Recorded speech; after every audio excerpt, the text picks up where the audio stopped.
This is DawgNation Postgame, brought to you by R.S. Andrews, Kroger, Pella Windows and Doors, Servpro, Lassiter Tractor, White's Pools, the UGA Bookstore, and Jittery Joe's Coffee. Now here's your host, Brandon Adams.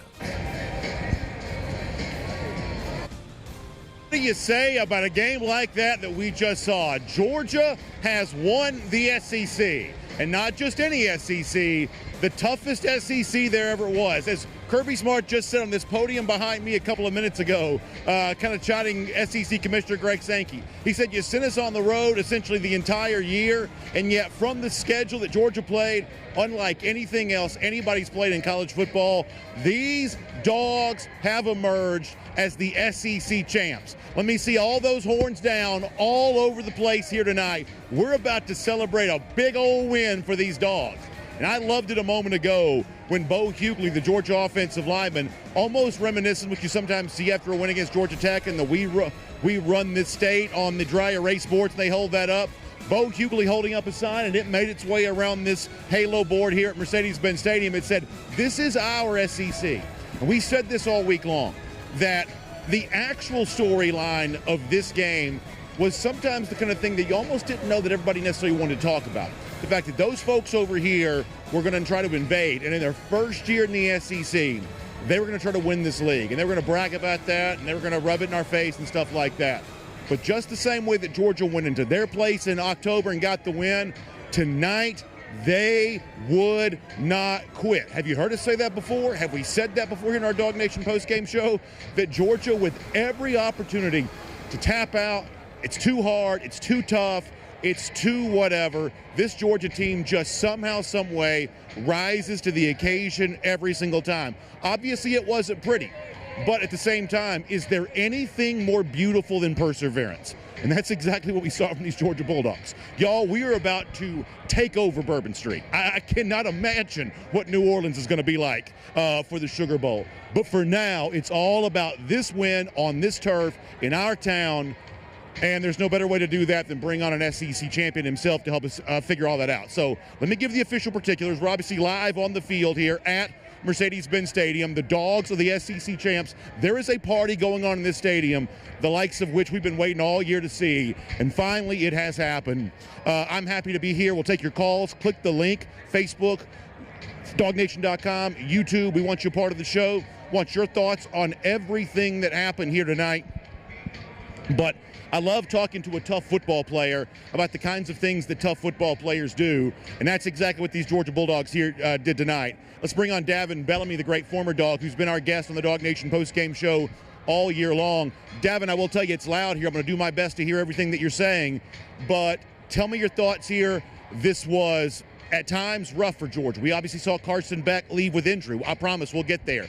We saw Gunnar Stockton come in and at first have some immediate success, and then kind of perhaps Texas figure out a way to kind of rattle him a bit. We saw the return of the drops. We saw, Texas have some success with its passing game at times tonight. But we also saw a relentless pass rush just like before. We saw Georgia just essentially relentless, yielding nothing basically in the running game. There is so much to talk about. Davin, I'll let you choose where you want to begin. How about them Dogs tonight? What you think about it? Yeah, Brandon, man, it was a great win. The first thing that came to mind was, Georgia's been here before. It's a lot of guys on that roster, who are used to these big games. And, it's Texas' first time playing on this stage and playing, in the Dome. On December 7th, and being a player that has played in there, the lights are a little brighter in there. They shine a little brighter. So I think tonight you saw, just Georgia all year. We found ways to win, even when it was, we snuck out a win, against Kentucky, and, everybody was like, man, we should have blown them out. And you kind of remember I said, man, these are the wins that you want that's going to help you down the line. And over these last 3 weeks, you've seen us just find ways to win, and the other teams are just finding ways to lose. And with all the penalties that, Texas had, it just showed that that moment may have been too bright because they was making a lot of undisciplined penalties. Well, I love that point, Davin. And obviously, if you look at the Texas sideline, I don't mind telling you the truth. there are a lot of really pretty athletes on that team, offense, defense. I mean, obviously Sark's doing a good job of talent acquisition. But the other thing that you saw here is a Georgia team that looked like it had been in some fights. And frankly, Davin, if you get enough fights, you don't come out of those fights always looking great, right? You're bumped, you're bruised, you're kind of, perhaps scarred. Well, this Georgia team brought some battle scars, some scar tissue into this game tonight. And when it really got tough, Texas, to me, at times, sort of looked like the kind of team that hadn't been in a game like that. And Georgia sort of looked like the kind of team, sometimes even by its own doing maybe, but they looked like the kind of team who had been doing that sort of thing all year long. And I really do think it made a difference. Georgia didn't play perfectly tonight, but Georgia is absolutely never going to quit. And frankly, if you never quit, then ultimately maybe your opponent will find a way to tap out, and perhaps that's what happened here this evening. Right, man. And I had, the luxury of playing for, two, coaches. I had a luxury of playing for Rick, but then Smart. So I know what just that feeling of, like I say, you can't really explain it, but the difference between Smart and Rick was he just taught us how to win, and we never looked at the scoreboard.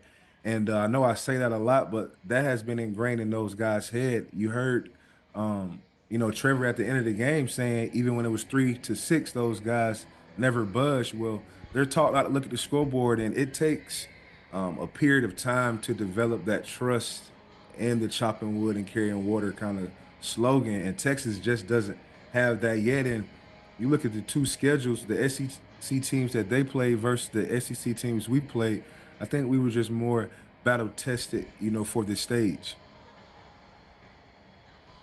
Hey, let's go through as many phone calls as we can. We just want to have a good time tonight.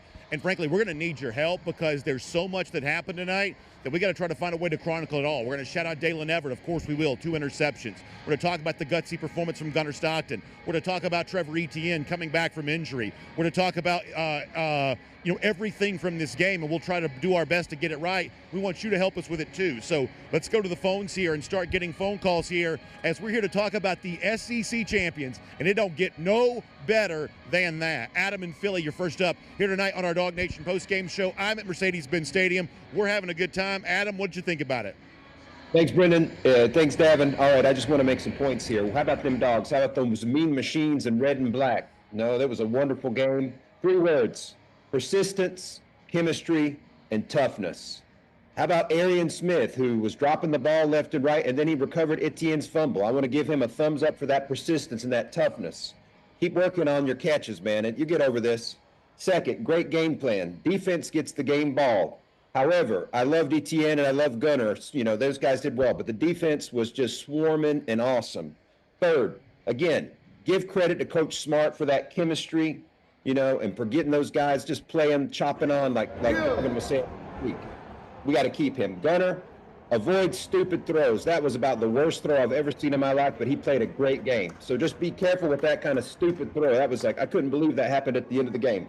Finally, Dawgs should be a top seed, right? And I want everyone in here to go watch Pat McAfee sing the Mean Machine song he did on College Game Day. That got me fired up. He talked about how Texas was looking slick, right?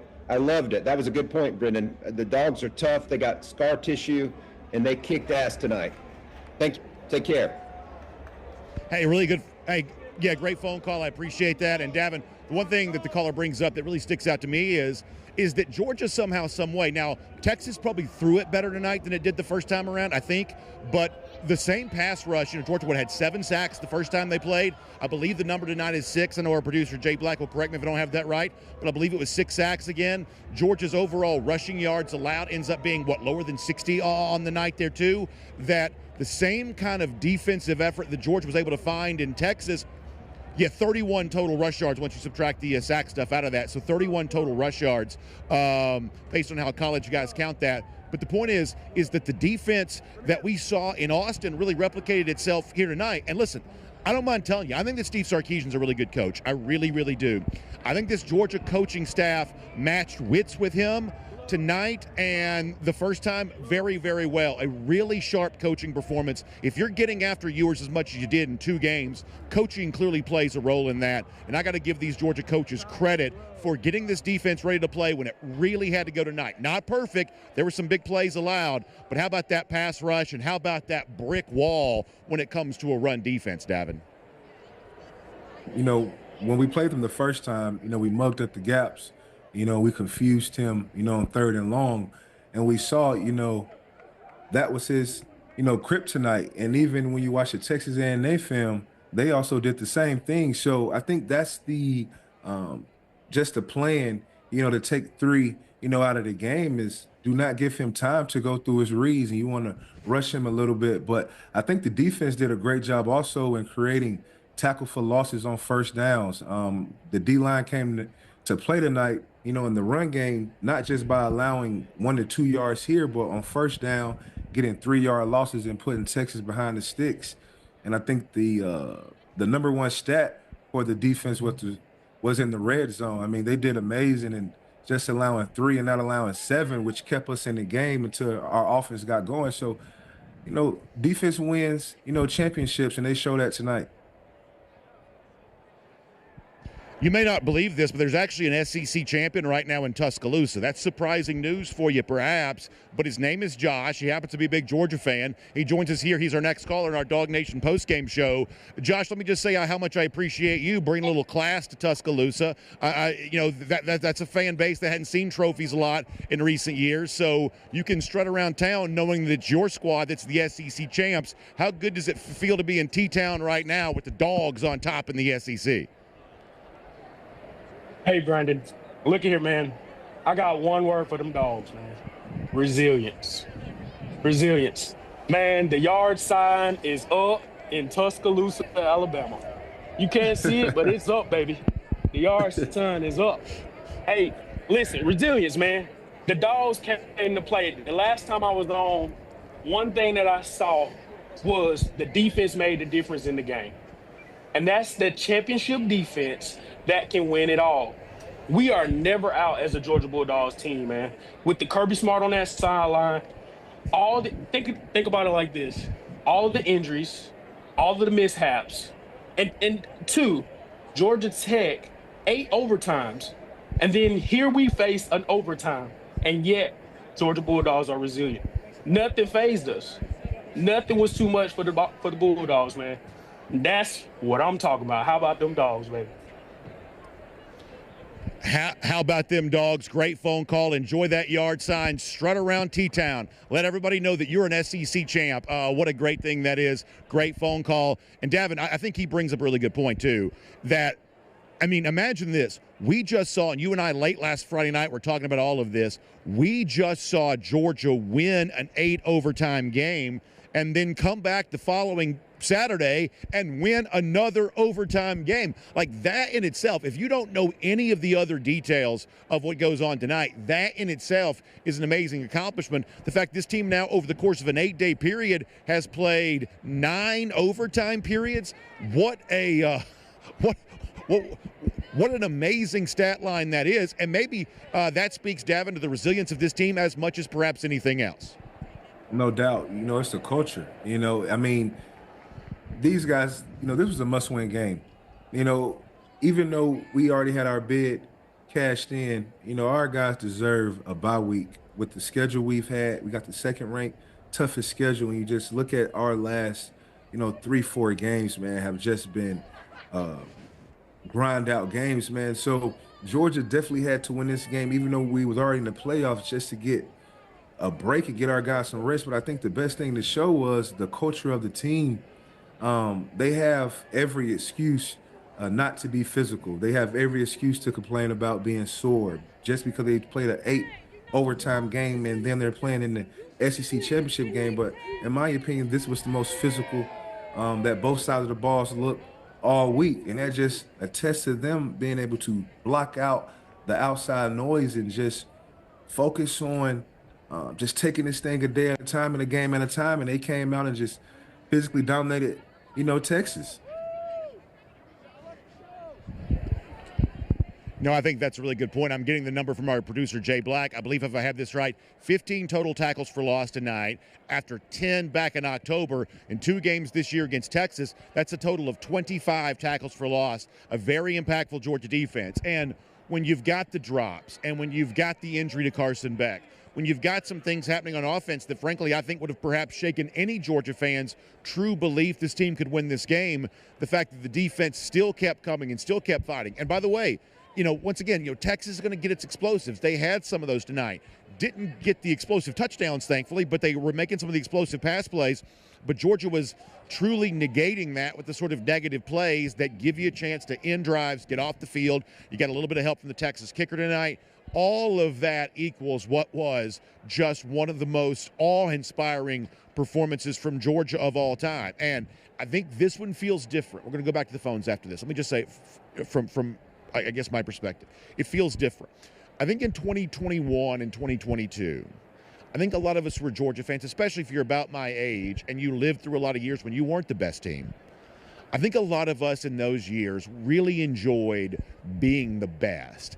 And frankly, some cockiness that we'd I shouldn't say we had earned it because we're not out there playing, but that Georgia had earned for itself. And so we got to walk into stadiums and walk into game weeks sort of knowing we were the bull of the woods, and that's a good feeling. We all would agree with this. That is not the feeling of this year's team. It's just not. That thing of I'm going to walk into a stadium, I know for a fact my team is going to win. We don't probably have that same level of confidence we would have had a couple of years ago. But we can walk into any building in America and know, as long as the fight goes, my team is going to keep fighting. And perhaps if you're that willing to fight, then maybe you will win. And that's exactly the way that it worked out tonight, and what a night it was. Let's go back to the phones here. Heath, you're in Nashville. Heath, you're next up on our DawgNation Postgame show. Heath, how about them Dogs? Obviously, I know it's a great night to perhaps be on Broadway or whatever else is going on there in Nashville. What a night to celebrate it for a UGA fan. What'd you think about it? I couldn't be prouder to be a Dog fan tonight. Got my St. Stetson shirt on. Having a great time in Nashville in honor of the Dogs, man. Let me shout out to Coach Smart, my classmate at Bainbridge High School. Go Cats. Just what he's built. So proud of him. So proud of what he's done. So proud of what he's done for our state, which I have to represent in Tennessee. But so excited. The game was great. I was pretty stressed out at the half in the sense that those stats were really lopsided, but this team never quits, and I never quit on this team. I'm so proud of the defense. Daniels got picked on in the secondary quite a bit. He was resilient. Everett, so proud of everybody on that team. A lot of credit to Coach Sark and Texas. What a great team. Really hard, tough-nosed. They didn't get tired like a lot of teams play us good in the first half and then get tired in the second half, and that didn't seem like that was an issue for these guys. But welcome to the SEC. You can't take this one home. Horns down. Go Dogs. BA, thanks for having me on. Great stuff, Heath. I appreciate it. I'll give you a horns down right there, too. There are going to be plenty of those to go around tonight and for a good while. Great phone call, Heath. Enjoy this one. Make sure you celebrate it in style. It seems like you already are. And, Davin, I'll come back to you on this. And I said this before you joined us. And to me, this is what a lot of this is about here tonight, that this was a Texas team in its first year in the SEC. And we kind of know whether it's fair or not. That's frankly for somebody else to judge. But we know the reputation that Texas has, sort of the haughty fan base, the haughty, I guess is the better way to say that, sort of the proud of themselves, thinking they're sometimes maybe better than perhaps the resume suggests they should be. And they wanted, I think, to be in this stadium tonight and get a chance to celebrate the SEC in their first year. But the truth is, I think you and I would say, hey, how many true legacy SEC teams do you actually play this season? Well, you played one legacy SEC team twice, and that didn't work out for you very well either time here. So, Davin, you obviously sort of understand the motivation of a player here, but what does it mean to go out there and kind of defend your home state, defend your league, to keep this kind of invading force from being able to come in and do that?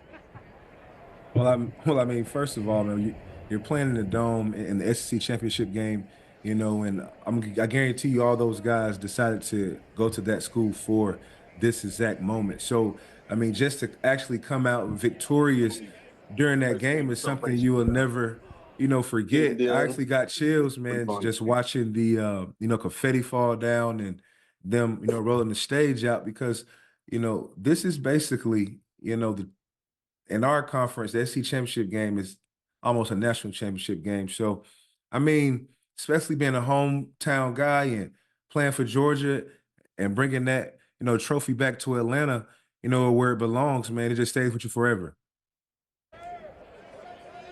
So let me try to do a few things with you rapid fire here because I want to make sure we're giving all the proper shouts out. Davin, let me start with this. How about Dalen Everett tonight? 2 interceptions. Obviously, the backstory here in some respects is the fact that Georgia was shorthanded at cornerback. Frankly, it was a controversial decision for Julian Humphrey to announce he was transferring before this game. Some of his teammates expressed publicly they weren't happy with him about that. So for Humphrey, I should say for Everett to come up the way they did tonight with a couple of picks, and after he also had a great game against Texas the first time around too, I think that Everett probably enters his name into Bulldog lore forever because of the fact that he came up so big for Georgia in such a couple of big moments tonight. I want to make sure that Dalen Everett, who I do believe got player of the game on the field here a little earlier, I want to make sure he gets a little love from us. What do you think about Dalen tonight? I mean, not just tonight. I mean, he sticks out all season. He's by far our best man corner when you want to say go take that receiver out. And I've been noticing that, all year. And even when we were having troubles with people throwing deep balls on us, he was one of the guys that was just the most, consistent throughout the year. And you see tonight, he made some great plays. We had the questionable pass interference call because I think he looked back, in time. And the slant that the receiver caught on him, I mean, it had to be a perfect throw. So he just continued to do what he did all season. And he's been a guy that I've been watching, all year. No, I think that's right. And then you talk about a guy like Trevor Etienne, who I thought gave Georgia a lot tonight, doing so with what, TV has called fractured ribs. I don't think that Georgia has ever officially confirmed that, but we do know it's a rib injury. Davin, as a player yourself, describe to me how painful that was and how much of a bruising that Etienne probably had to give for Georgia tonight as he went out there and just kind of did it for Georgia in the passing game, trying to provide some running game stuff too, but kind of coming up big for Georgia and over and over and fighting through injury to do it. What do you think about Trevor Etienne here tonight?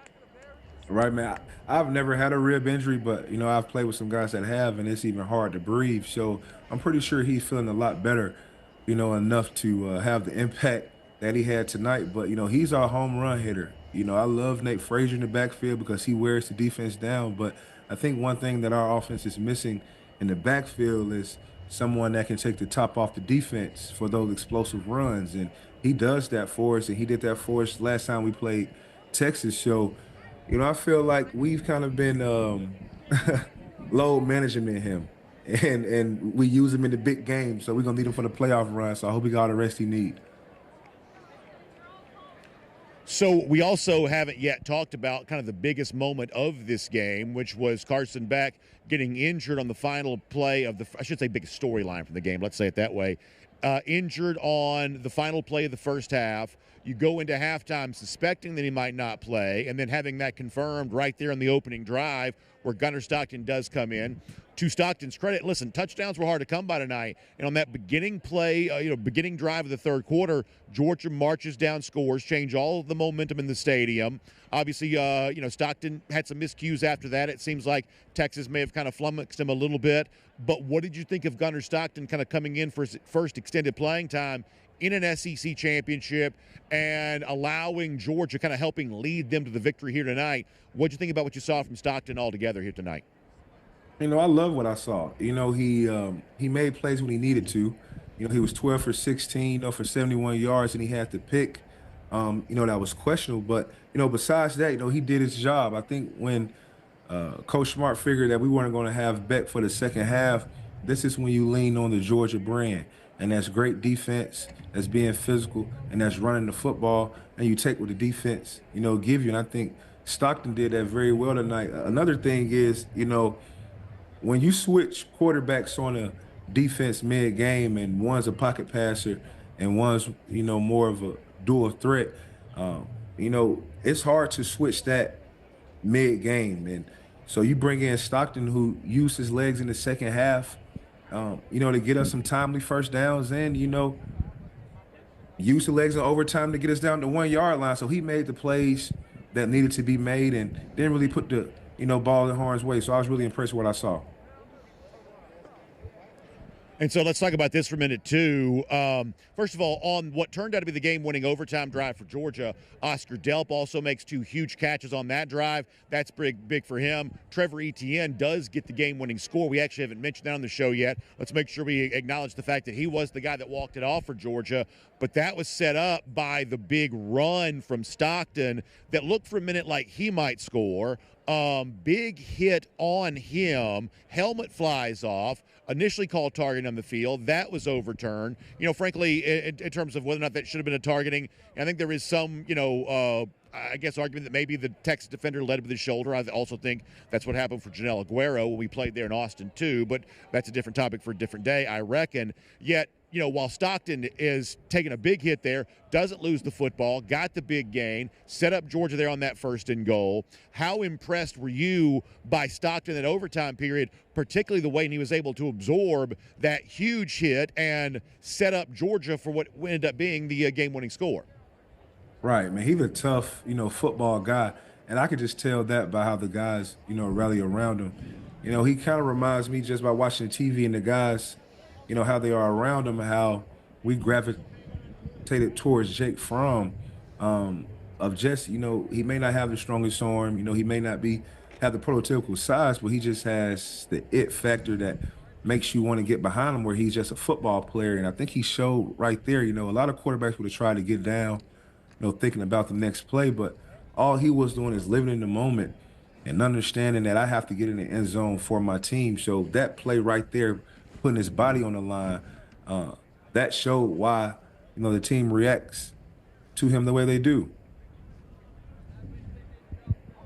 And then there's this. So on the final play, and I was talking to some folks in the press box, including our own Connor Riley, this is honestly one of the most dramatic moments I've seen in a Georgia game in a long time, and both these injuries are potentially serious. The one, obviously, to Beck primarily.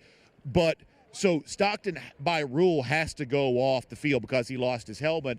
I honestly didn't know if he was going to be able to stay in and play just because the hit that he took was such a hard one. I mean, especially to be here in person, it was like a car crash. He took such a big hit. Yeah. Obviously, you're always concerned about how someone's going to get up from that. I have no idea, was he going to be able to keep playing? By rule, he has to go off. Beck comes in. I'm sure the TV showed this, but Beck's arm is just sort of hanging down by his side. And part of me, Davin, wondered, well, is he sandbagging? Is he really that hurt? Or is he trying to make him think he's hurt and then he's going to end up, kind of throwing a pass or something like that? But he comes on the field and his arm is just dragging beside him. I honestly don't know. I'm curious what you think. If Georgia doesn't score in that very next play, could Beck have kept playing? Do you think Stockton could have kept playing? What would have happened had this game gone on for one more play? I really don't know. I really don't know what the next thing that was going to happen was going to be. I could tell you exactly what was going to happen. Being a part of a Coach Smart program for 2 years, that ball's on the 3-yard line. And this is how we start practice, and this is how we finish it. This is what a Bloody Tuesday is. Ones versus ones, line up in the goal line, and go get me a touchdown.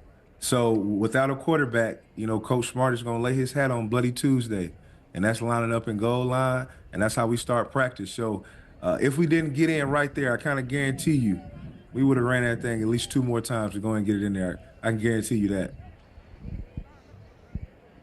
Well, I love that, and I love that throwback to the great Bloody Tuesday practices some of this team's been famous for. And I guess I'll say one more thing about this. Because Georgia had been so injured, they're not obviously Beck's the starting quarterback. He's also the holder. Brett Thorson is the kind of the backup holder. So when Beck becomes injured, the punter Thorson's also the holder. He gets hurt too. Georgia wasn't sure about its field goal operation. They'd played 8 overtimes the previous week. I got to tell you, Davin, I really thought the first overtime was Georgia's time to win it. And like you said, hey, maybe if you don't get it right there, you just keep going and try to score that touchdown. I don't know. Listen, maybe this team can just do whatever's asked of them, but I don't know this team tonight could have played 2, 3, 4, 5 overtimes. I don't know they would have had enough players left. So the fact they were able to get it done, they win the coin toss, they get to bat last in the first overtime period.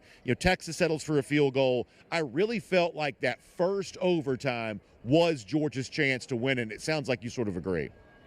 Yeah, I agree, man. We didn't have a quarterback to throw the ball, And I just think our guys were just tired, man. And even though they fought, they just understood how much of having next week off. I can guarantee you, in the back of their heads was, during the timeout is, come on, fellas, we got 30 more seconds. We're gonna get our rings, then we get the week off, and then we ready for the run. So we had to win it right there, but I had no worry that that was going to happen, just simply because Steve is going to have to go through Coach Smart, and he's going to have to find a way to get Texas to learn how to win, just like we kept losing to Saban.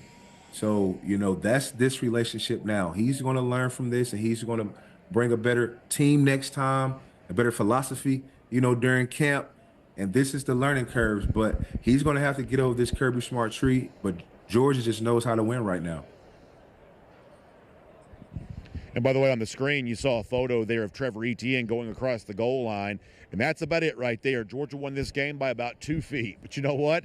They don't ask you how. They just ask you how many. And Georgia gets to hang another one of them numbers on the wall here. And what a night it is to be celebrating all of that. Davin, I'm just curious here. A final thought from you in terms of what you saw. We're going to run through a bunch of phone calls from our folks. So if you're on hold, stay where you are. But before we get ready to say goodbye to you, how about a reflection from an SEC championship from the perspective of someone who knows what it feels like to be on this field? And listen, Davin, when you won it in 2017, as you've told us before, your team kind of came in a little bit questioned, a little bit doubted. Y'all had a rough moment on the road at Auburn. In your case, this team kind of the same type of deal here. But boy, a lot of those sins get washed away when you are getting a chance to watch that confetti fall here at Mercedes-Benz Stadium, do they not? Man, look, in order to end up on that stage, and this is what I realized, it was the most emotional and physical draining year I've ever played. The Notre Dame game, we snuck out of there and we get our butt whooped, in Auburn. But that whole season, we just found ways to win, and that helped us, when it got late into the season. So just like we've ended every show since I've joined you, man, is just win. And even though it's not pretty against Kentucky, and it's not pretty against UMass, and it's not pretty against Tech, it's not pretty against Tennessee, finding those ways to win, you learning those lessons for your later run. So I'm gonna end it like I always end it. Just win, baby. I love it, Davin. Hey, thanks so much. Your insight's always so valuable to us. I love having you as part of our DawgNation Postgame show. I'll see you this week on DawgNation Daily. Enjoy the night, Davin. Dog fans everywhere celebrating. We appreciate you giving us your perspective. We'll look forward to talking to you soon. See you Wednesday. Go Dogs. Go Dogs, indeed. So we're live here on our DawgNation Postgame show. By the way, big shout out to our friends at the UGA Bookstore who make this possible. It certainly looks like now we will not be making any more trips to the UGA Bookstore here in 2024. And obviously, in this particular case, I'm sort of okay with that. We love our folks there, but we'll look forward to seeing them in 2025 because no more bookstore trips means the next stop for Georgia is New Orleans and the Sugar Bowl. Now, here's what I can guess, because I've had a lot of friends at the UGA Bookstore for a pretty long time. This is what I can guess. My guess is by the time some of y'all wake up this weekend, our folks over at the UGA Bookstore are going to have all kinds of SEC championship T-shirts and sweatshirts and SEC champions apparel, perhaps some Sugar Bowl stuff if you want that. They're usually pretty good about getting those shelf stocked pretty quick. So if you want to celebrate this latest SEC championship, and if you want to put your horns down while you do it, my guess is the folks at the UGA Bookstore are going to help you out with all of that. So if you're in Athens, stop by and see them right next to Sanford Stadium, across from the Tate Student Center. Obviously online, UGABookstore.com. We appreciate them bringing our DawgNation postgame show to us all season long. We appreciate all of you being with us here, too. We're going to get back to phone calls. I will tell you this. Pardon me while I've been down just for a second. We don't normally collect confetti after a SEC championship. That's typically been the kind of thing that after a national championship, we're scooping up the confetti, we're stuffing it in the bags, we're bringing it back.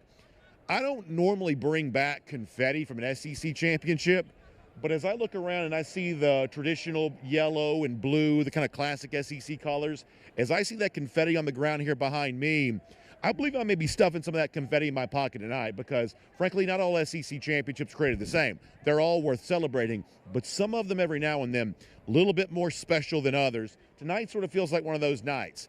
In a year in which a lot of folks A, didn't think Georgia would do it. B, if we're being honest, national media types and the same bunch we always talk about, they kind of didn't want Georgia to do it. They're sort of tired of Georgia being on top. But you done messed up. If you wanted Georgia off the national stage, if you wanted Georgia kind of limping into the night, you done messed up. You let this team this year, when they almost got knocked out, you let this team this year get up off the mat, throw a haymaker of its own, win the SEC championship. Now they're going to the college football playoff, but they're going in as a top seed, top 4 seed at least, heading towards the Sugar Bowl, getting ready to enjoy all of that. That's the story here from Atlanta tonight at Mercedes-Benz Stadium. Now, you also hear Davin and me kind of go through all of this. What have we missed so far? We've shouted out Trevor Etienne, game-winning touchdown from him. We've shouted out Dalen Everett. We've shouted out Gunnar Stockton playing in place of Carson Beck. What have we not gotten from you so far here tonight? So we'll get your help with that. We'll also get Jeff Sentell stopping by here in a little bit. Hope to hear from Kaylee Manziel perhaps too here in just a little bit too. So let's get your phone calls lined up. We'll kind of go through all of that. Some of the confetti I mentioned a moment ago is now blowing out of my pocket, so they didn't quite go the way we thought it would.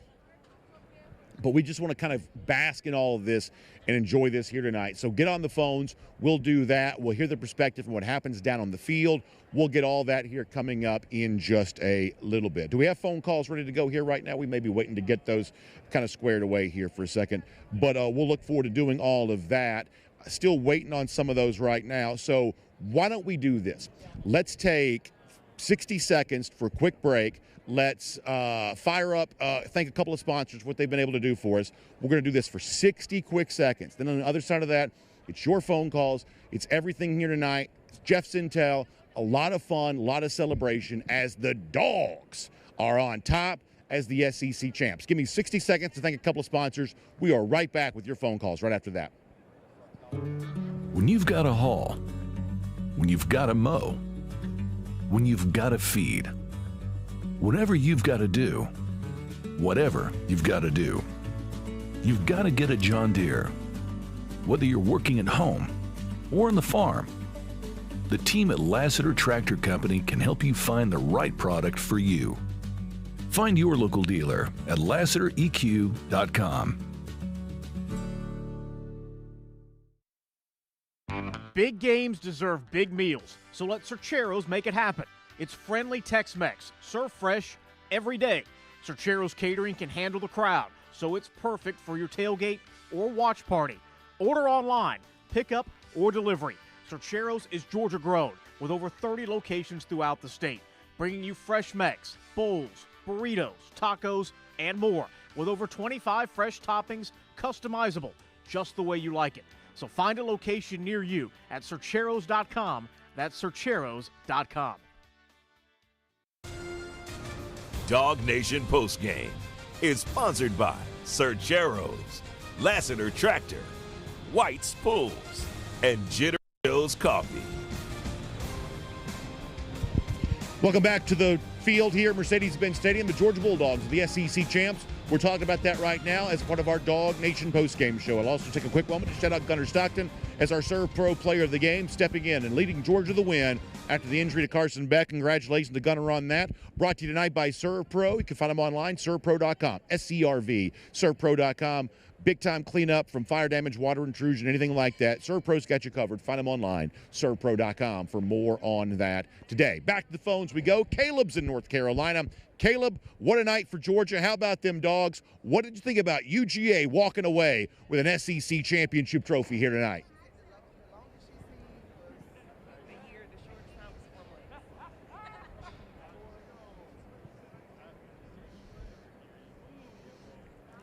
Caleb, are you there? Oh, sorry, I was muted. I apologize. No. First of all, go Dogs. I moved to North Carolina here from Atlanta at the end of July. I had some friends call me and texting me throughout the week thinking, what are the Dogs going to do? And I just said, look at what they did in Austin back in October 19th, which was my 11th anniversary. And my wife was so gracious to let me watch that ball game. But I never doubted the Bulldogs tonight. I thought we were going to come out and pull it out. Big props to Gunnar Stockton to coming in the second half and never even seeming to hesitate. He showed up big for the Dogs tonight.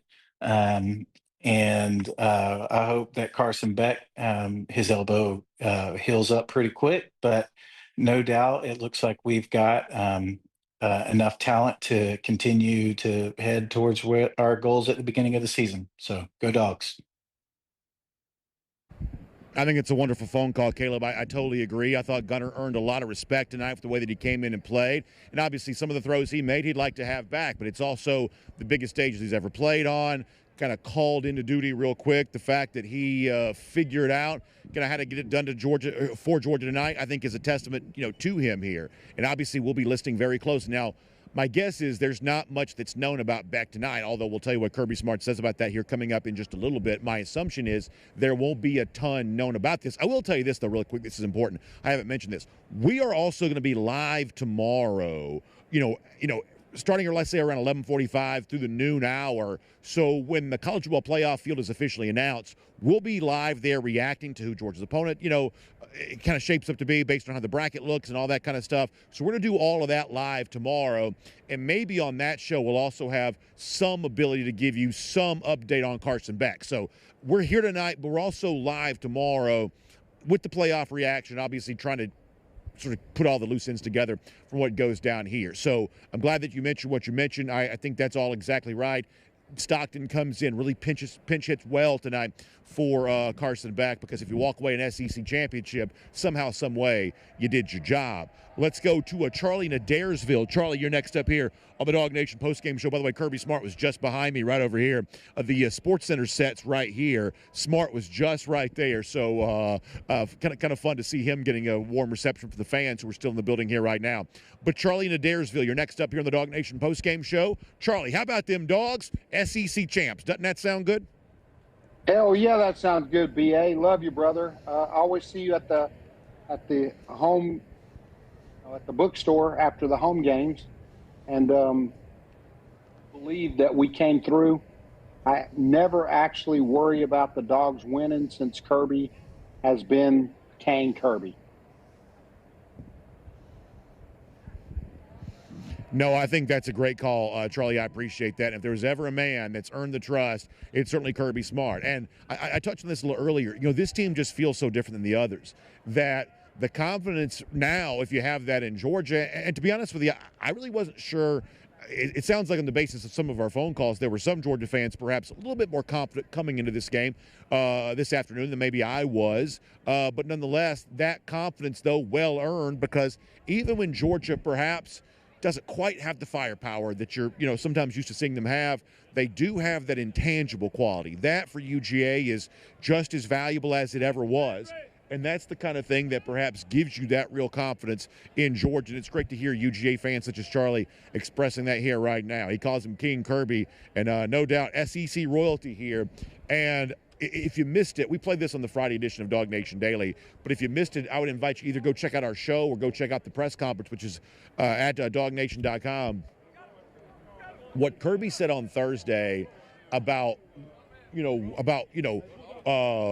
what the SEC championship means to him, what this event means, what this league means, and how long that's been true for him, going back to when he was himself in high school. Honestly, it's a really heartfelt message. I think it's important to go back and hear that. It's just a really, really beautiful thing. Let me go back to the phones here. We're going to fly through a few of these. Jeff Sentell also standing by here too. Jeff, no doubt. Yes, sir. We're still waiting for you to show up at the Morris Hall tailgate. Hey, let's do that, man. Let's get that done. That sounds awesome. We need to do that for sure. I appreciate your call. Thank you so much. Appreciate the call there from Charlie. Good stuff. Let's go next to our buddy Matt in Houston, Texas. Matt, I think you know the way I'm going to be celebrating this here tonight, and my guess is you're going to be celebrating in very, very similar fashion. How about them Dogs, Matt? I know you, as much as anybody, are happy tonight because you live in a divided house, and we obviously love your great wife, but she wears that burnt orange, and so Matt Rukavina gets a chance to sort of do some bragging in his home here, and I know you're happy about that. BA, please tell me you can see me. I don't know if you can see me, but I can see you. I'll be able to see you in a couple of seconds. Yeah, I'll be able to see you in a couple of seconds. All right, you can hear me. All right. Sit tight. I sure can. All right, bye. Let me know when you can see me. I love it, Matt. That's awesome. I love it. Can anyone see me? I can't see you, BA, but if you can see me, let me know. I cannot, but I'll be able to see you. I'm a little bit behind you. Yeah, I'm a little bit behind. Go ahead, Matt, and let us know what you thought about it.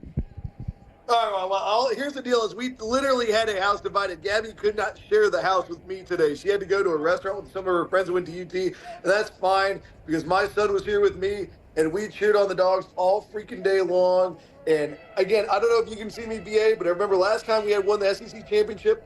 I've got my Santa hat on, so I've got this. But BA, again, I don't know if you can see me. I've got the special bourbon broken open. Can you see me, buddy? I love it, buddy. I love it, Matt. That's awesome to see. I love it. You are truly a man that knows a special pour. This is a great time to celebrate that. Matt, I appreciate the call. Great stuff. We'll certainly be toasting together here tonight, at least in spirit, as we are located in different places. Great phone call, great celebration, Santa hat, bourbon glass. It's just that kind of night as Georgia fans are enjoying everything that's out there right now. Really good stuff from our buddy Matt Rukavina. I love all of that. Let me get Trevor checking in from Oregon, where the in-state Ducks getting ready to play in the Big Ten championship game, but it's perhaps the Georgia Bulldogs making a run at the number 1 seed if Oregon is to falter tonight. Trevor, what you thinking out there in Oregon right now as Georgia comes away with a big win? Thanks for having us. Me and my son watched the game. It was a great game, and there's a lot of big Dog fans here in Portland, so go Dogs. My thought is I just think this is the best coaching job we've seen from Kirby and this team, and this coaching squad in a long time. And it's just amazing to watch, and they're just playing really well. No, I think that's exactly right. I appreciate the phone call, and I'll bring Jeff Sentell on this. The subject of coaching comes up, and to find a way to get this team through when it's almost like a starting pitcher, you don't have your best stuff. Georgia perhaps this year, if we're being honest, doesn't have the same kind of fastball that it's had in previous years, but it's still the SEC champions, Jeff, in this league, in this 16-team conference with this schedule, after what it's been through, that Georgia's the one that outlasts, not Alabama, not Texas, not Oklahoma, who obviously an all-time great program. It's Georgia that outlasts, and it's Georgia that gets a chance to win this. I got to tell you, I've loved Georgia football my entire life. This is as special as a national championship almost to me. To win this SEC this year under these circumstances, this is as good as a national championship. Well, Brandon, let's talk gauntlets. That's one thing I think about right now. You add in all the opponents they've played. You add in all the top 25s. You add in all the top 10s. And then not once but twice you have to beat the national darlings of the SEC, the Texas Longhorns. And then you go beat them in the rematch, Brandon, with your backup quarterback. I think that says a lot about the depth of this team. How many teams in this country, in this nation, in that top 25 playoff right now could sit there in the top 12 and say, you know what, we could probably beat Texas and finish the half with our backup quarterback. I got one more awesome take for you, Brandon.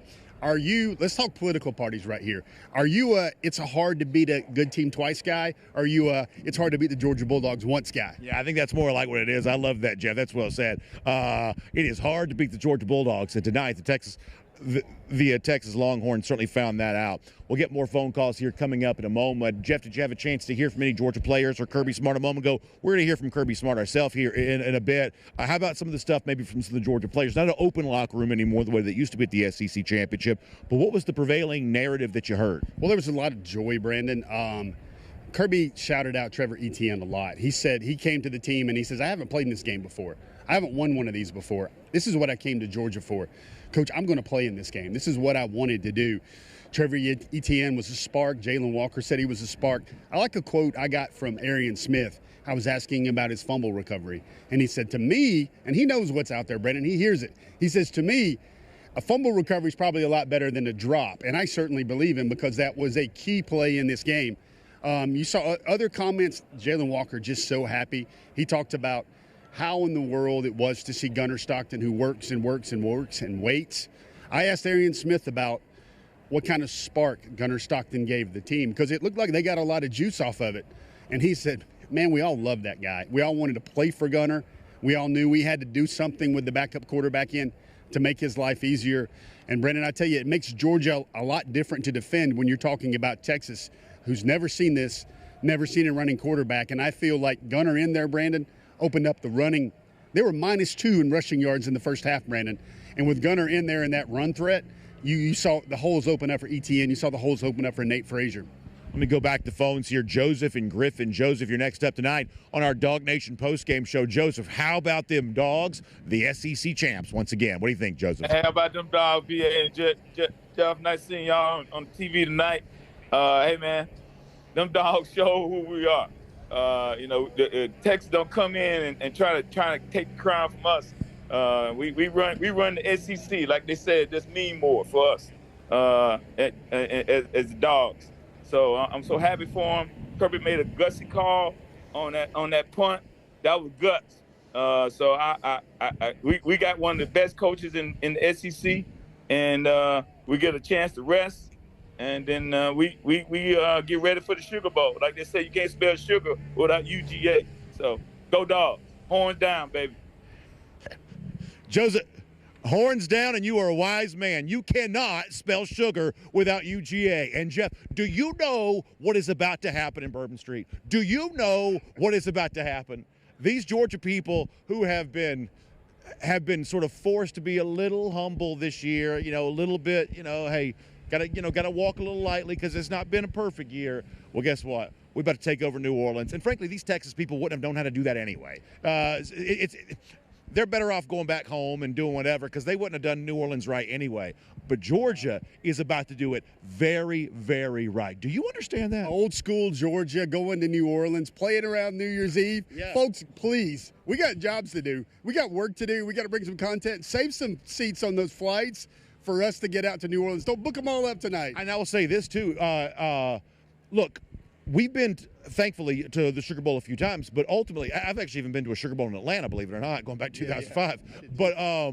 But we've been to the Sugar Bowl a couple of times, but never like a meaningful Sugar Bowl. The kind of meaningless bowl game that Texas might win, but never the kind of meaningful bowl game like the one that Georgia's about to play. So if you're one of these Georgia fans that's got a little experience to you, if you've been around a little bit before, we're going to need to have some help for you, because if you remember what it was like to be there back in January of '81 when Herschel Walker and the Georgia Bulldogs won a national championship, you got to step to the forefront and tell us how to do it, because I don't know that some of us younger folks perhaps have that same level of experience that you do. So please let us know what that's all about as we get ready to enjoy all of this. But on a serious note, the other thing that Joseph mentioned, Jeff, and we haven't mentioned this yet, so after the Thorson injury, when Charlie Hamm comes out there as the punter, you talk about marvelous coaching from Kirby Smart. It's the same building, by the way, that another punt situation where Kirby, recognizing a fake, runs out and calls timeout, the timeout that perhaps saved Georgia a back-to-back national championship.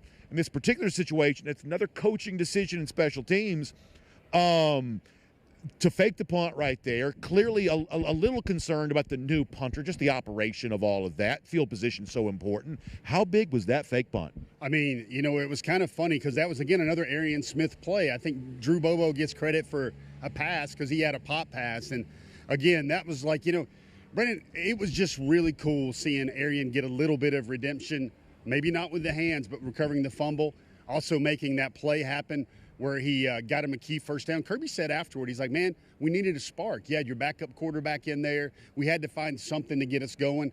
Brendan, I'll also say Kirby Smart was asked in the postgame press conference about Gunnar Stockton. Was he okay? What's the status of that? Someone even asked him directly, was it a concussion? Kirby said he was fine. He was able to go back in. Why don't we check the tail of the tape here for career passing the two Bobos, Mike Bobo, longtime Georgia quarterback Drew Bobo. You get an idea of what their passing yards are. Obviously just 4 career passing yards now for Drew Bobo, but they end up being 4 very big ones as Georgia goes and gets that win. We're going to go back to the phone calls here too. Jeff, you weren't here when I said this, but I'm going to make this announcement for you to hear right now. We don't typically do confetti for SEC championships. This confetti right here is going home here tonight. I want this confetti for this SEC championship because I'm going to celebrate this one like anything we've ever done. Well, now, B.A., let's speak as friends. Let's speak as men here. You and I have done a lot of these shows where it felt like, man, Georgia should have won that one, had a chance to win that one. We can go over and over and tick them off, Brandon. I think this might be a little DawgNation karma because, for being honest, backup quarterback, 56 yards at the half, Texas throwing the ball all over the place. This was one probably Georgia should not have won. As the great Larry Legend would say, Dawgs stole one right here, Lady Luck.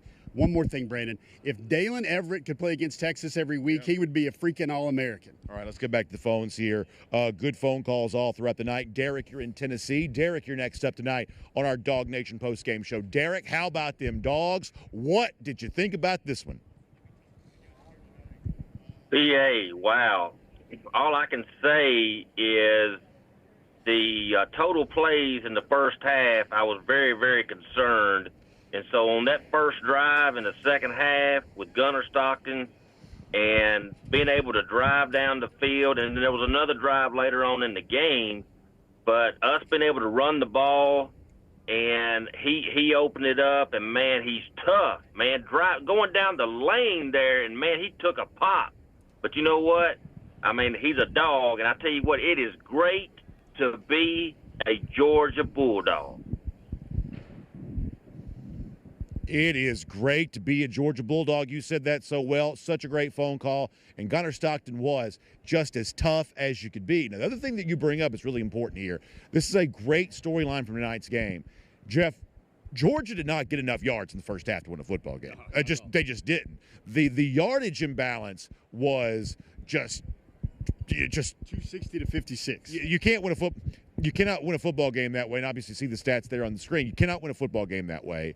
But do you know, if you go and look at what happens in the third quarter, Georgia, I don't think they quite evened it up, but they did reverse that situation where it's really Texas that gets almost no yards to speak of in the third quarter.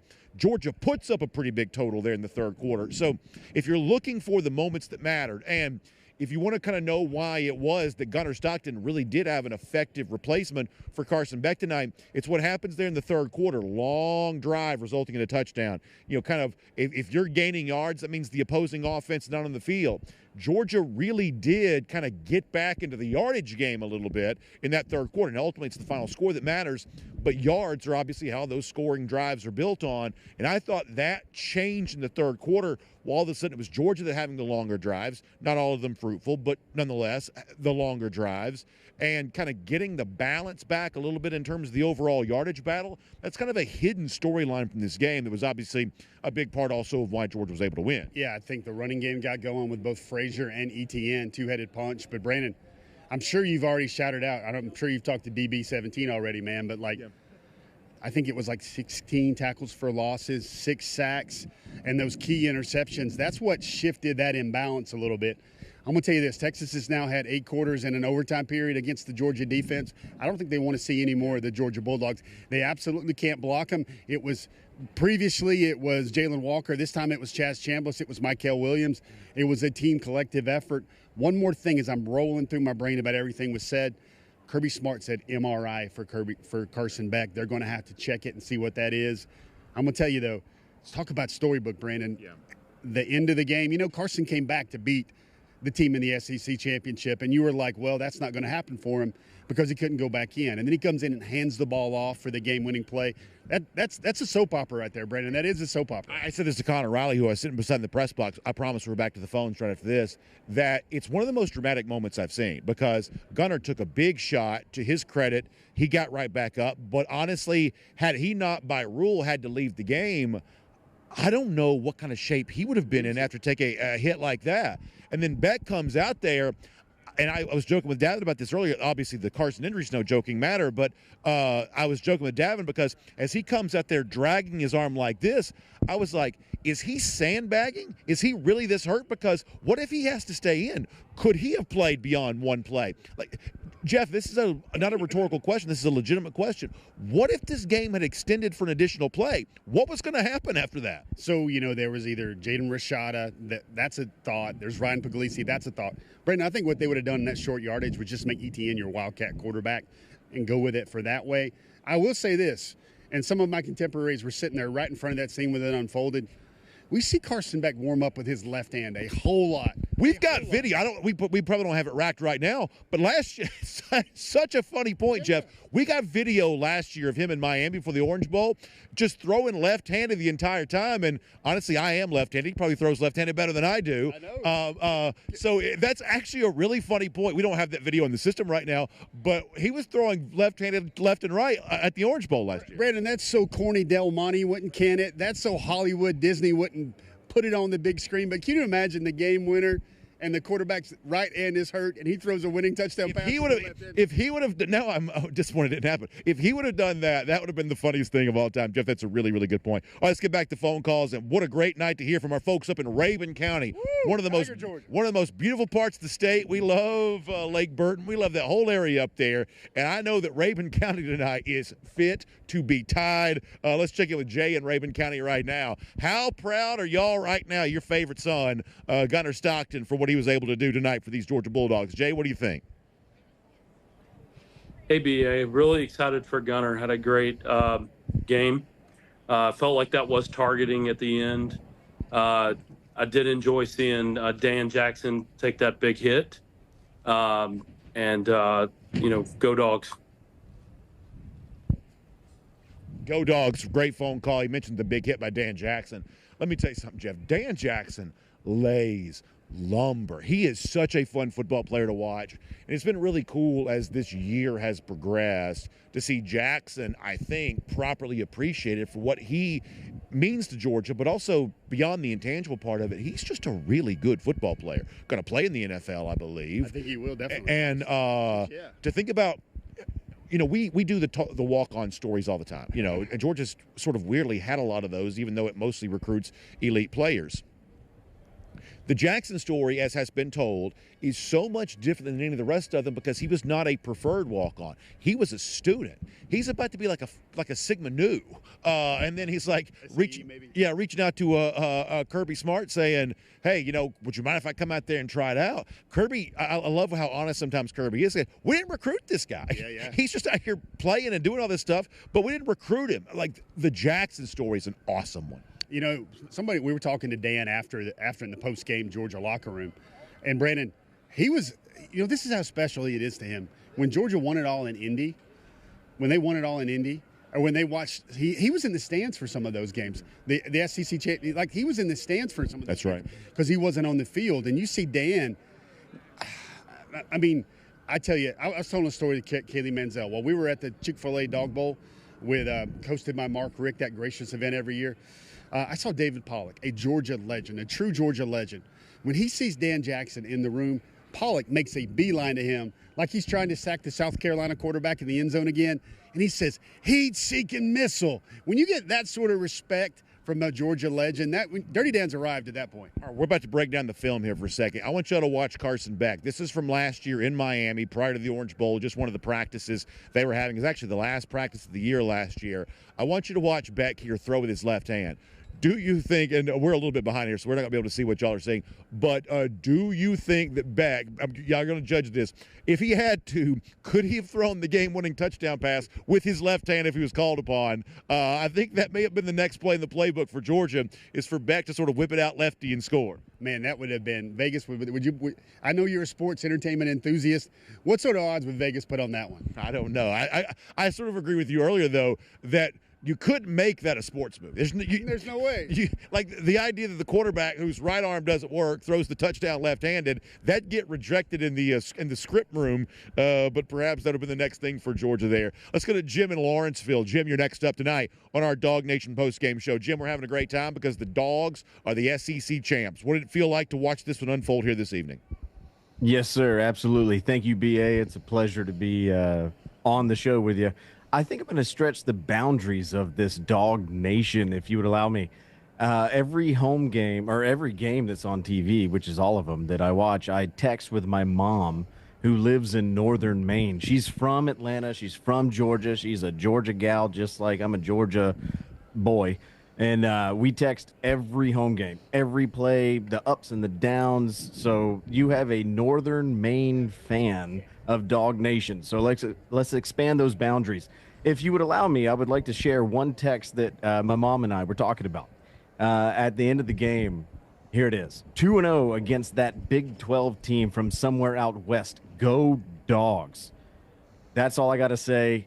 Texas decided they volunteered to step foot in our dirt, and they were compensated adequately. Now they can have that long flight back to Austin. Georgia can take a break until, I think, what is it, New Year's Eve or New Year's Day? We'll see you in New Orleans. Go Dogs. That's right. Awesome phone call. Thank you so much.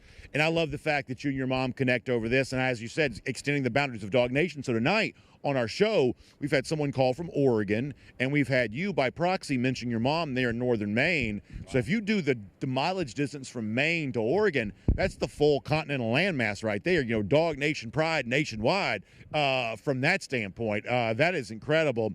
And I also love the fact that, listen, I say this all the time, like, Georgia football is meant to be shared with family. It's just meant to be, and sometimes it's your friends that become your family. Sometimes it's the family that you're born into.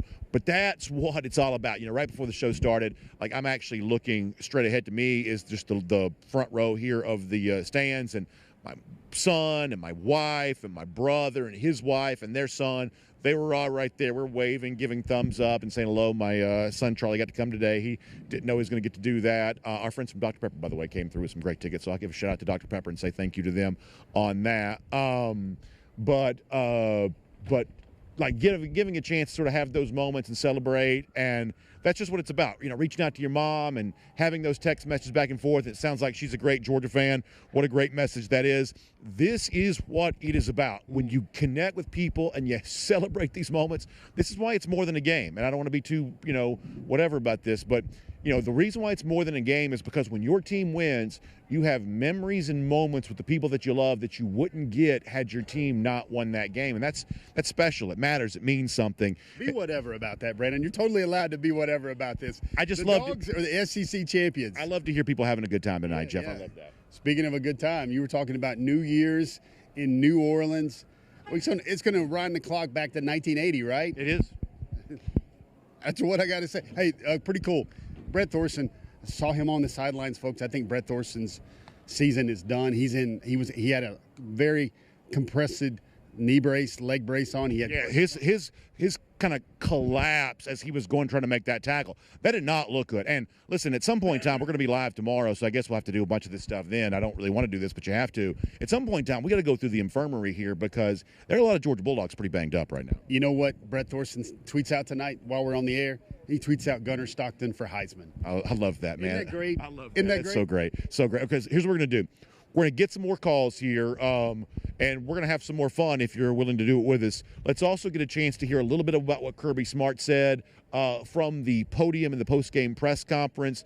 Obviously a man that's been through a lot this year, and I don't think there's any doubt it's been a trying season for Kirby Smart. But for a team that's been begging for a break for a long time, they've actually now earned their way to some rest prior to the Sugar Bowl and the top 4 seed here in the college football playoff. So before we get back to your phone calls, let's take a moment here to hear a little bit of what Kirby Smart said earlier. Live, here's a part of our DawgNation postgame show from on the field here at Mercedes-Benz Stadium.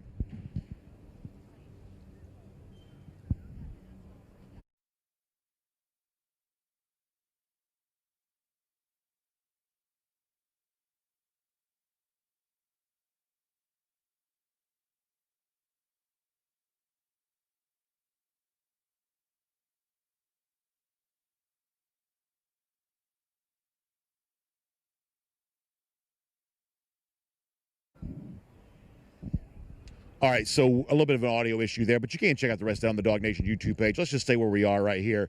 We'll get more phone calls, and we'll do some of that. Jeff, what else sticks out to you? Or let me ask you the question I love to ask, which is, we're up in the press box, folks from the stands. You're obviously a lot of folks watching on TV here too, but your perspective from kind of down on the field gives you a chance to see some of that a little bit differently. What did you see from that here tonight? So there's a lot of things, Brandon. I'm going to turn my eyes on, my memory bank on.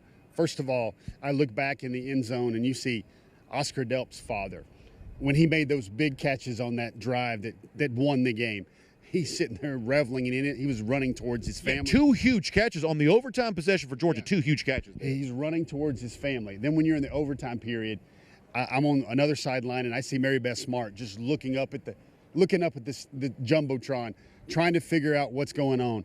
And then, Brandon, when the game is over, I see Nazir Stackhouse take something. It looked like a T-shirt. It looked like the SEC sign.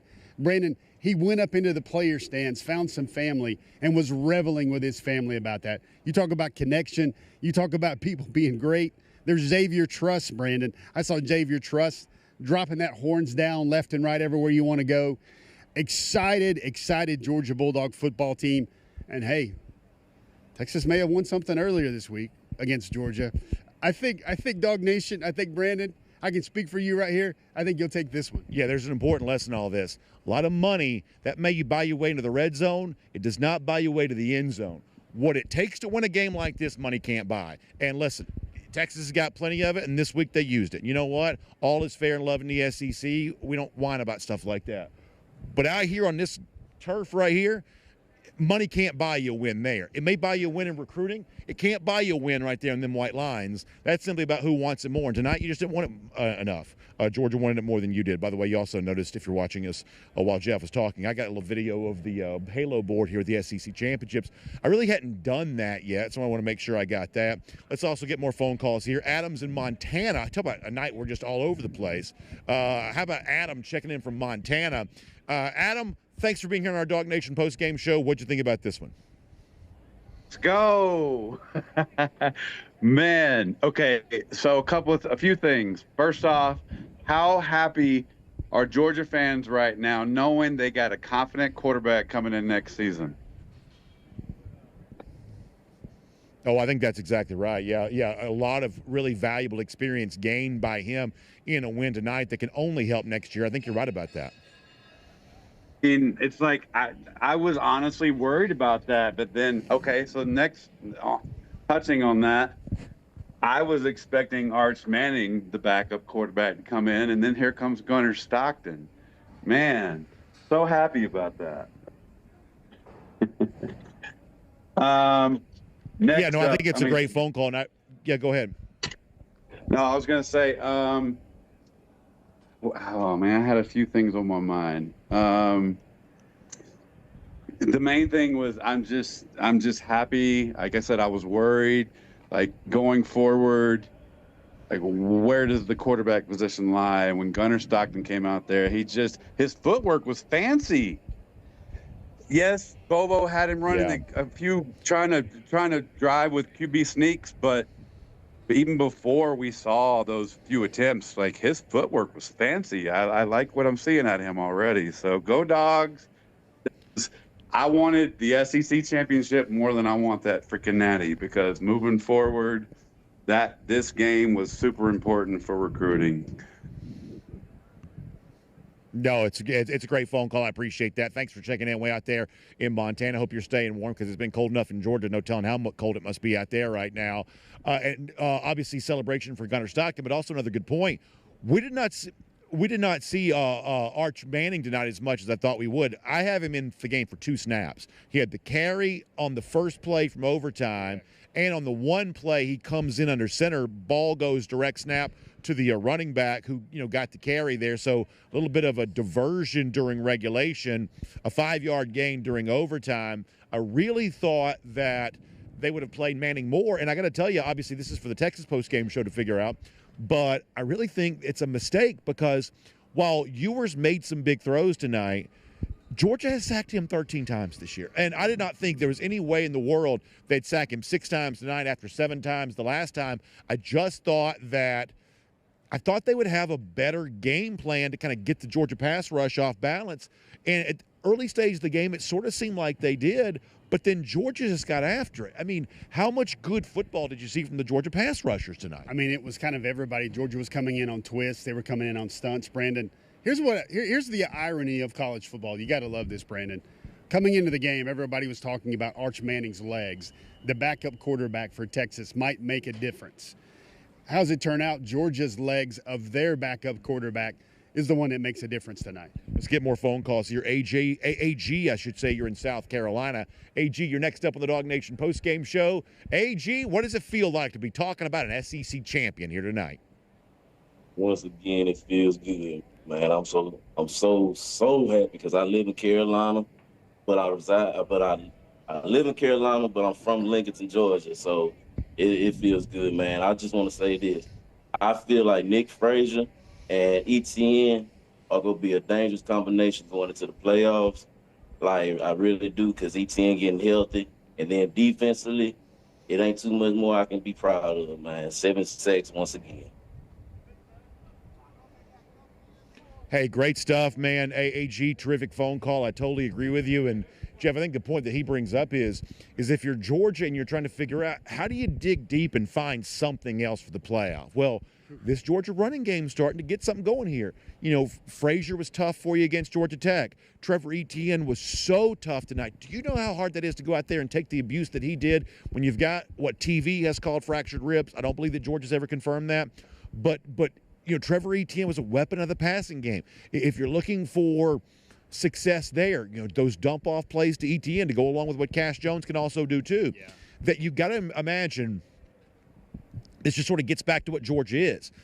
Tight ends and running backs, it sort of feels like you should get ready for the playoff. Somehow, some way, the successful game plan is built around those two position groups right now. Yeah, those are the hardest guys for a defense to match. Those guys get separation.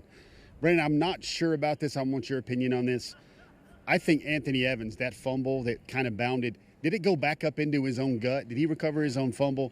Is that what happened? You remember in that game, Anthony Evans, when he fumbled? Yes, he did. Yeah, so Georgia fumbles on back-to-back plays. Evans got his back, and then Smith recovers the next one, right? The one by Nate Frazier. But I'm telling you, Anthony Evans, fortuitous to the max. That young man better be in church on Sunday morning, because that one was like. I said this on X. I said this on X during the game.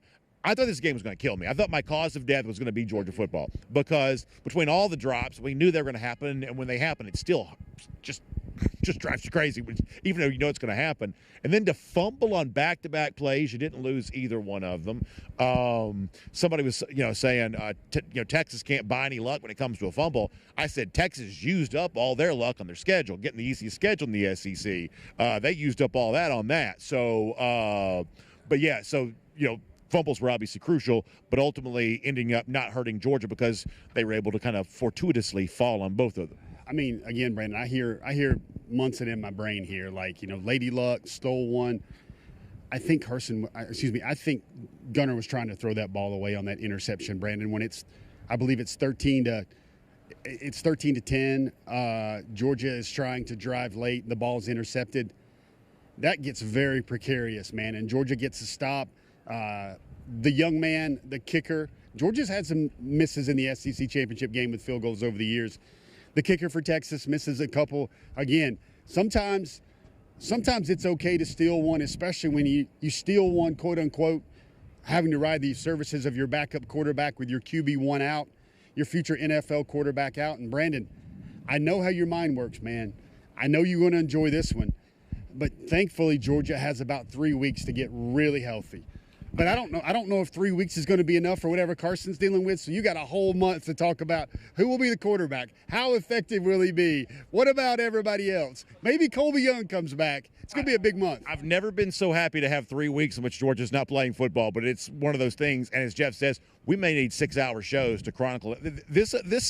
We said the month was going to be crazy. What's about to happen over the course of the next few weeks, it's just going to be so insane. I don't even think there's words to do it justice. By the way, the transfer portal opens Monday, too, not to dampen the spirits. But so let me ask you, Brandon, where does Georgia go after this win? Do they go all the way up to 2? Where do you think they go? Well, I think it depends on what happens with Oregon tonight. If Oregon wins, I believe that Georgia's probably 2. What if Oregon loses? If Oregon loses, I think there's a case to be made that Georgia could be the number 1 overall seed. Now, they may give it to Penn State because this committee has sort of given preferential nods to the Big Ten all throughout the year. But right now it may be a moot point anyway. It sounds like Oregon's winning 28-17. Let's get some more phone calls here. Chris is in Alpharetta. Chris, you're next up on the DawgNation Postgame Show. Chris, the Georgia Bulldogs are SEC champs. I know you love that. What do you think about it?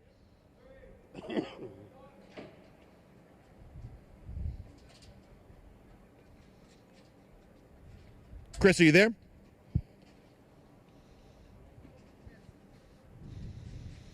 We may have lost Chris. How about Zach in Wisconsin? Zach, you're next up on the DawgNation Postgame Show. Zach, what do you think? How about them Dogs here tonight? Woo, BA. Woo, GF. I'm so pumped up. We got her done. It's this year. It was a big year to get that natty. With Texas, they've gotten a lot of, I think, favoritism coming into the league. They're my daughters. Give me a go, Dogs. Yeah. But yeah, it's just this year I think it's more special than any year because I think Texas, they didn't play the schedule that Georgia played. Everyone favored them, yet it was Texas's the take. Georgia was an afterthought. My biggest concern going forward, it's we got a couple battles. Frazier looks good at the running back spot. Stockton, he looked great at the quarterback spot today. And I had questions about Beck after the Florida game. Since then, he's played great. But seeing Gunner in live action today with all that on the line, seeing what he did and the way he rallied the troops, it's going to be hard to go against him going forward. I know Beck he's paid his dues, but crunch time. ETN, he sat out a month, and Frazier, he just looks like the more explosive back to me. So we've got a couple tough decisions on our hands. I guess Kirby and Bobo have a couple tough decisions.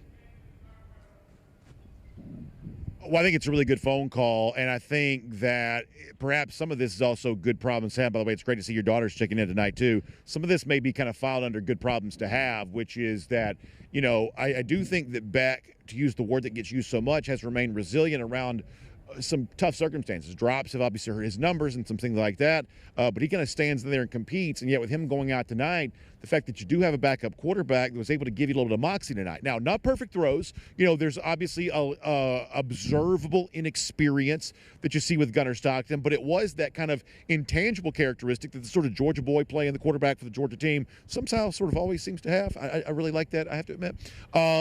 That's kind of just one of those things there. And so, hey, maybe like the way this has been all year long, maybe it's a combination of something. Maybe it's a little bit of Beck, if he's able to play at all. Maybe it's Stockton doing his thing. Maybe one of these other guys, they kind of get a package of passing plays for him. And I'm obviously just speculating out loud here right now. But as Jeff said, over the course of the next kind of 3 weeks here, this is the conversation. What can Georgia do to find some way to go out there and steal a national championship?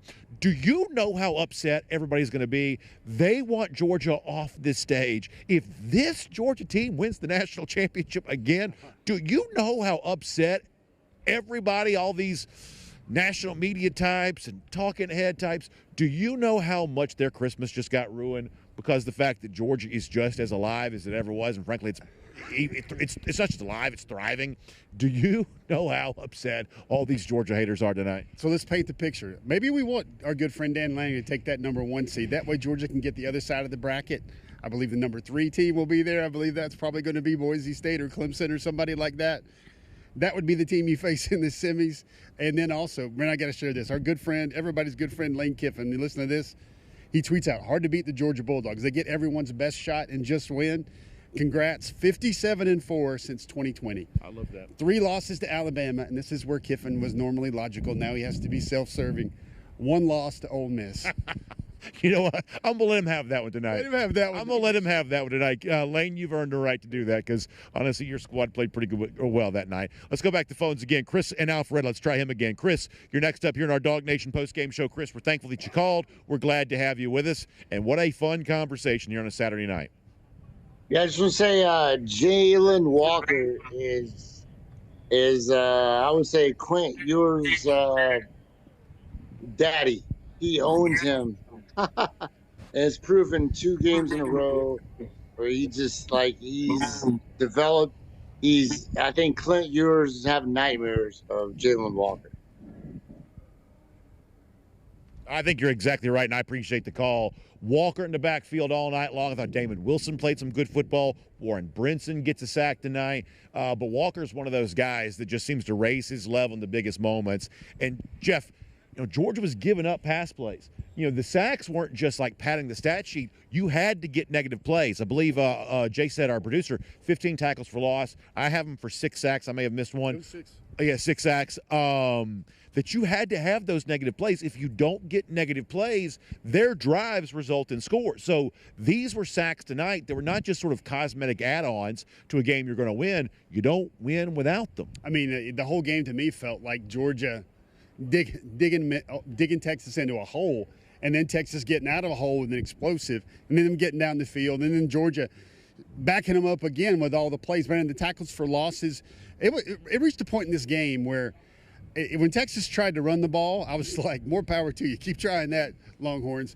But then it was Georgia when they tried to throw the ball. I was like, can we just run the ball? That's what it felt like tonight. No, that's exactly right. So most tackles for loss here in the Kirby Smart era. We're going to get ready to wrap things up here in a little bit. Let me also thank our friends at Royal Caribbean. If you want to jump on, we got a little bit of time, we'll do that. But we're also going to get ready to wrap up. The honest truth is they've got the gate open over here because they're moving all the stage and stuff out. It's freezing here right now. It's so cold right now because they've got the gate open on the side over here. Let's give a shout out to our friends at Royal Caribbean, too. Obviously, cruising around the SEC. Only one thing to mention, Dogs on top, SEC champs. That's the only cruise anybody's doing around the SEC tonight. And when we get together for our DawgNation cruise in April, what can we talk about this these are the moments we celebrate. These are the moments that we go back and relive. And I love talking to Georgia fans the same way we have been on this show all night long and a DawgNation cruise like that. We're just really, really lucky to get to do what we do, enjoying a great season, enjoying some great fun in the Caribbean after that, and just a beautiful thing. By the way, SMU, a total fraud, losing 24-7 to Clemson here right now. So are you serious? Yeah, so the debate will rage now, and it looks like Alabama's going to get into the college football playoff, at least based on the way this result's playing out here thus far. So I sort of thought SMU would have a little bit better performance for Clemson than that, but apparently that's not the case. So you got Oregon up in the Big Ten title game. You've got Clemson up right now in the ACC title game. Folks can't see you right. You want to slide over here just a little bit? Sure. We saw Arizona State get a very convincing win over Iowa State earlier, and I've been kind of off on Arizona State all year long, so ultimately got to give them credit. Boise gets the win last night. It seems like they've punched a ticket to a top four. So yeah, there's a very good chance here that Georgia, I mean, I reckon – obviously let's see the bracket first, and we'll talk more about that here in a little bit. So we will tell you we're going to be live tomorrow starting, probably 11:45, something like that, kind of leading into the noon broadcast. We'll go back and look at the stuff from Georgia, the injury situation. Obviously, at some point in time, you kind of got to get serious about what the state of this team is after this win. They put a lot of they laid their life on the line truly tonight when it comes to this. So we got to react to that, but we'll also talk about these are the conversations I just love. We're going to look at the bracket as it comes out. We're going to kind of figure out how it sets up for Georgia. And one of the things I'm going to be watching for is do we see Georgia set up for the possibility of a rematch? In other words, if Alabama makes the field, so let's say Georgia's the 2, so I can't do that. I can't do all this in my head. The bracket in your head. Yeah. 3 would be, obviously, that becomes Boise because Boise's not going to be the 3 seed. Boise's going to be the 4 seed. Who would be your 3 then? The 3 seed is going to be the ACC champ. You think Clemson will go all the way into the 3 seed? Well, the conference champion has to do that. Yeah, Boise's not going to jump Clemson. You don't think Boise will jump Clemson, and you don't think Arizona State will jump Clemson as well? I don't think so. I mean, Arizona State starts the weekend 15th, 16th. Clemson. But Clemson's going to beat a top 10 team. That's going to be enough. As an ACC champion beating a top 10 team. The rematch is Clemson. Maybe the rematch Georgia eventually gets in the playoffs. But you got to see who Clemson's playing first to get there, because you wouldn't do that to the semifinals. So you got to see what Clemson faced in the quarterfinal, what Georgia faced in the quarterfinal. But as Jeff said, if you trusted the seeding, which I don't think the seeding is going to necessarily hold when it comes to these early matchups, then based on this, Georgia could be perhaps playing a national semifinal game against a team that's already beaten by 31 points. Something tells me we haven't been living right well enough to earn that, but that's at least a possibility. But a lot of it's going to be based on, who gets in as 5, 6, 7, 8, and then the 9, 10, 11, 12s. And so what I'll be looking for is there a chance that Georgia in a quarterfinal could be forced to play one of these SEC teams that's already played before? That's one of the things you'll be observing here pretty closely. And we'll say this, that based on the fact that right now, listen, we're standing on the field. Obviously, we don't have full access to all technology, but as we just heard, based on what's being said, Clemson's winning with margin right now over SMU. If that's the case, there will be a debate. I think the committee was leaving the door open to put SMU in, but I think we all kind of had the sense it was probably going to be Alabama. I think based on this result, it becomes more likely that it will be Alabama as a 3-loss team that does make the field as the final at-large team, probably going on the road. So I had a minute to think about that while you were breaking all that down. And, Georgia as the 2 seed, they would catch the bottom half of the bracket. It would eventually line up where Oregon as the 1 seed would get the 4, potentially if those teams keep moving forward.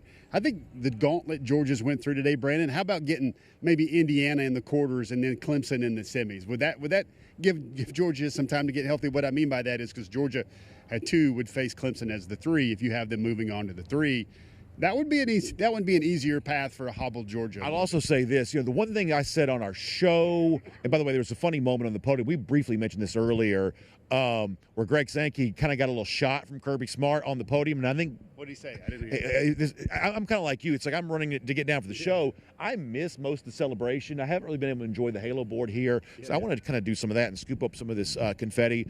But Kirby is all good-natured. It's not mean-spirited, but it's all good-natured about, Sankey, this guy right over here, sent us on the road the whole year.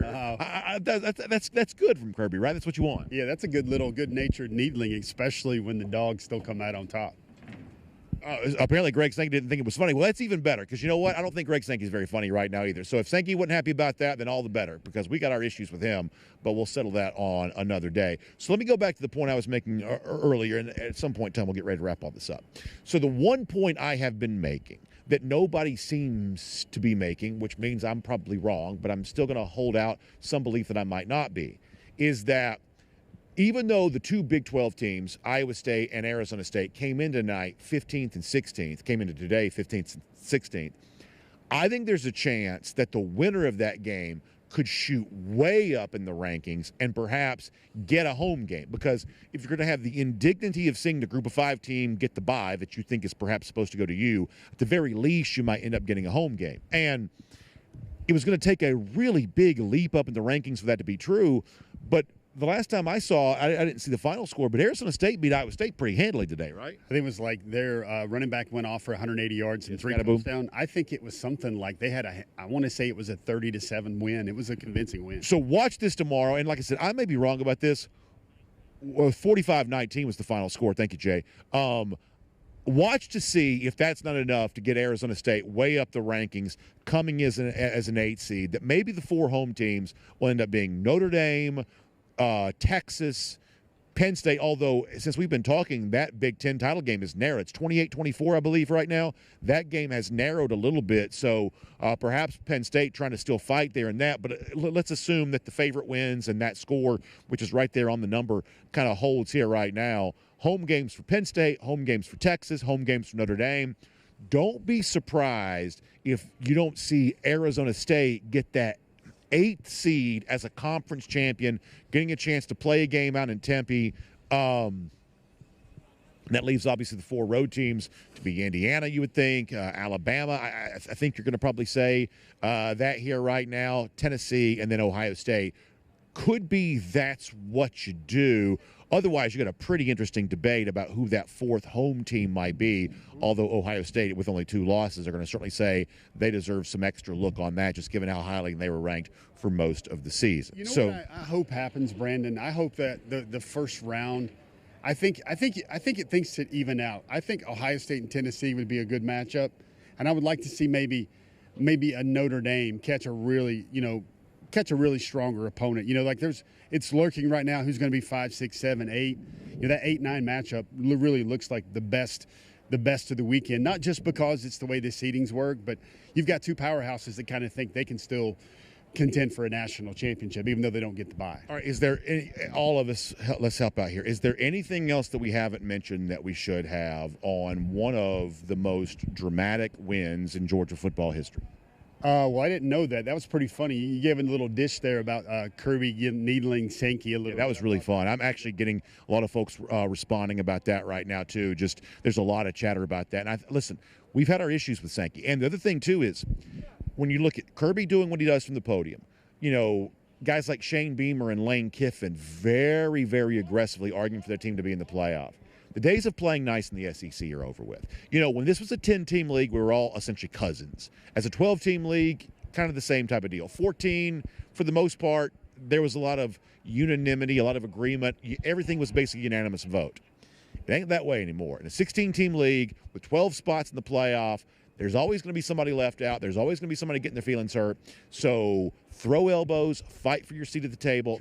That's just what it is now. The SEC is Talladega, correct? Is that a turn in Talladega? You asked me, what have we not talked about, Brandon? There's one thing I saw, that the missed field goals, the fumble recoveries, the ETN touchdown run at the end, all this drama, Georgia continually putting Quinn Ewers on his back time after time after time again. You know what I really liked in the post-game press conference, Brandon? Somebody asked Jalen Walker a question about ETN. And he's like, he was really honest. Jalen's such a good dude. Jalen looked at, he's like, you know what, man? I'm just sitting here looking at that guy smiling, talking to some more of you folks. I'm watching him. I'm looking at him. I'm thinking of him. I'm so happy for him. I'm so happy for him that he got to play in this game, because that's what he came to Georgia for. He worked so hard. He came back, and he was able to help us win another SEC championship. Brandon, that is a very selfless act. And I think you want to know how Georgia plays Michael Myers, like you characterized a few weeks ago, months ago or whatever, and how they keep coming back and you can't kill the Georgia Bulldogs. I think it's that connection. I think it's that togetherness. And listen, folks, we went through some times this week where it feels like it's the Wild West. It feels like everybody's out for themselves. I'm going to get mine. You go get yours. It didn't feel like that in that moment, in that press conference with Jalen talking about his teammate, Trevor Etienne. That's beautiful stuff. I really like that. Now, before we're done, as we say goodbye to you here in a minute, we've got a great video look back on a special night for Georgia. You're going to really like this. So if you're still with us, whether you're watching live or if you're seeing on demand after the fact, stick with us for a couple of more minutes. A great video sign-off tonight that our good friend Cody Chaffins has put together. I think you're going to really like that. I'll also give you one more quick reminder that tomorrow we are back here live on video, and I love these conversations. We're going to watch the playoff field as it comes out, knowing that Georgia's in it, just trying to figure out what the bracket looks like, ready for them to throw. I mean, y'all, you know this good and well. They're going to throw something crazy at Georgia. They're going to make them play who knows what. You know that's the case. So however the bracket can be stacked against Georgia, of course that's going to be the case. But you know what? We're ready for whatever, because for tonight, the Georgia Bulldogs are the SEC champions. So we'll deal with that. We'll talk about the playoff bracket. We'll come to work on Monday, getting ready for the transfer portal to open. All heck is going to break loose at that point. I reckon we'll sleep somewhere around Valentine's Day, but that's what it's going to be like. One more point. Georgia holds Texas under 20 points. Did you think that was possible? I did not. I mean, Even honestly, in the overtime period. Yeah, I did not think that Georgia would replicate what it did defensively the first time. Holding them to 20, getting after the quarterback. I got to tell you, I think at times this year we've been pretty good at picking Georgia games, and at times I've been more confident than the average Georgia fan. I said plenty. I did not think this game would mirror the last game, that Texas would just play better offensively. They had some passing plays, but they really didn't ever truly put it together. So, I mean, I have to admit that Georgia definitely exceeded my expectations for them defensively tonight. I mean, it's still a defensive backbone program. And here's something correlated. One thing we didn't talk about, Brandon, Will Muschamp. Back on those Georgia sidelines with a headset, putting his eyes on the field, getting in guys' faces, making adjustments. And Brandon, they're going to have Mr. Muschamp's services throughout the rest of the college football playoffs. And if you think you want to get Georgia's defense now, just what are they going to be like in a month from now when they get a little bit healthier? We got a lot of folks back in the studio. We got to let them go home. So we're going to get ready to wrap up here. But y'all, truly, thanks for making this a great experience for all of us. And hopefully we've been able to add to your experience as a Georgia fan. I just was really proud of what I saw tonight. I just thought it was a really, really special win for Georgia, and I hope it was as good for you wherever you were as it was for all of us here. And if you want to relive some of the best moments for that, let's let you see this terrific video from our friend Cody Chaffins, and then please join us back tomorrow. We're just going to call it our Road to Atlanta playoff special, because you know what? That's where we think it starts in Atlanta. It could end in Atlanta for a national championship game. The journey begins tomorrow. The map, as far as the path that Georgia has to travel, we'll learn all about that. So we'll see you live on video tomorrow as the Road to Atlanta begins here for these Georgia Bulldogs in pursuit of that third national championship in the Kirby Smart era. But for now, a great video from Cody Chaffins. And as we get ready to say goodbye to you, keep it horns down throughout the weekend. We will see you very soon, right back here on the DawgNation video channels. Great blocking. I seen the back overrun it. I hit the backside. It's something you remember forever. I wanted to win the conference. That was something I came back for. I hated the way it felt after last year, so coming back and winning this is one of my goals. I've had more physically tough. I've had more physically talented, but I don't know that I've ever had a more mentally tough team. They just keep coming, and they never say die. You know, this team doesn't give up, doesn't give in, and that's probably one of the best qualities about it.